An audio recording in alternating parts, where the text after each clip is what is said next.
உங்கள் லலிதா ஜுவல்லரி நம்ம போரூருக்கு வந்தாச்சு. பிரம்மாண்ட திறப்பு விழா சென்னை போரூர் மெட்ரோ அருகில் ஆர்காட் ரோடு. திறப்பு விழா சந்தை மார்க்கெட்டிலேயே குறைந்த சேதாரத்தில் மேலும் 1% குறைவு. என்ன வேணும் ஸ்கூலுக்கு எல்லாமே இங்க இருக்கு.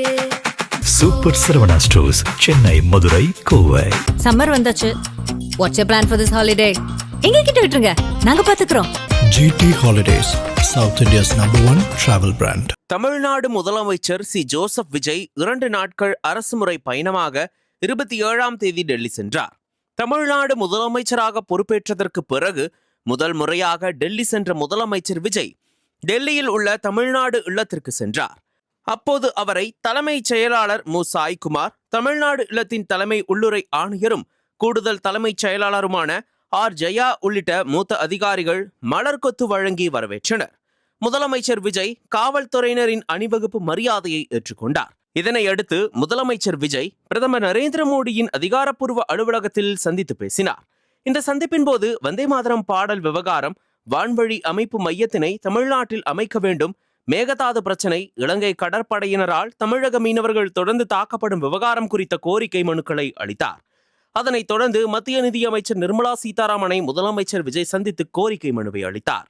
2 நாள் பயணமாக டெல்லி சென்ற அவர் திடீரென மறுநாளே, அதாவது 28ஆம் தேதி காலையே பயணத்தை முடித்துக்கொண்டு சென்னைக்கு திரும்பினார். முதலில் விஜயின் பயணத்திட்டம் பிரதமர் மோடி, அமித்ஷா, நிர்மலா சீதாராமன் உள்ளிட்டவர்களை சந்தித்துவிட்டு பிறகு கூட்டணி கட்சி தலைவர்களான சோனியா காந்தி, ராகுல் காந்தி மற்றும் கார்கே ஆகியோரை சந்திப்பதாக திட்டமிடப்பட்டிருந்தது. அதன்படி முதல் நாள் 4:30 மணிக்கு பிரதமர் மோடியையும் 6:30 மணிக்கு நிதியமைச்சர் நிர்மலா சீதாராமனையும் சந்தித்துள்ளார். ஆனால் அமித்ஷா சந்திப்பு நடக்கவில்லை. அதன் பிறகு அடுத்த நாள் கூட்டணி கட்சியான காங்கிரஸ் தலைவர்களான சோனியா, ராகுல், மல்லிகார்ஜுன கார்கே ஆகியோருடன் சந்திப்பும் ரத்து செய்யப்பட்டது. இதுகுறித்து விசாரித்த போது பிரதமர் மோடி மற்றும் பாஜக மந்திரிகளை சந்திக்க வரும்போது விஜய் மற்றும் ராகுல் இருவரும் சேர்ந்து இருப்பது போன்ற கட் அவுட் மற்றும் பேனர்கள் டெல்லி முழுவதும் வைக்கப்பட்டிருந்தன. இதனை பார்த்து டென்ஷனான அமித்ஷா தன்னுடனான சந்திப்பையும் ரத்து செய்துள்ளார். மேலும் இந்த தகவலை அமித்ஷா பிரதமர் மோடியிடம் தெரிவித்திருக்கிறார். அதன் பிறகு காங்கிரஸ் உடனான சந்திப்பை நடத்தக்கூடாது என திட்டவட்டமாக டெல்லி மேலிடம் சொல்லவே கப் சிப் என்று கூட்டணி கட்சி தலைவர்களுடனான சந்திப்பை ரத்து செய்துவிட்டு விஜய் சென்னை திரும்பி இருக்கிறாராம்.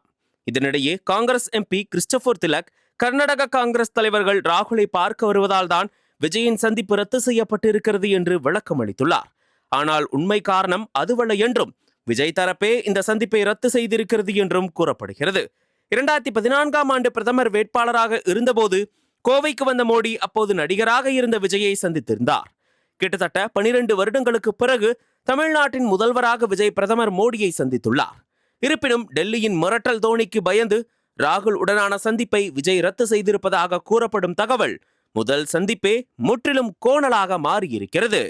ஆசிரியர்களுக்கு நண்பனாகவும் மாணவர்களுக்கு ஆசானாகவும் திகழும் தேர்வு வழிகாட்டி, ஒவ்வொரு பாடத்திற்கும் அனுபவமிக்க ஆசிரியர்களின் துல்லியமான தெளிவான விடைகள். CNC இருக்கு, தேர்வு பயம் எதற்கு? இது தீரன் பப்ளிஷிங் ஹவுஸ் விற்பனை வெளியீடு.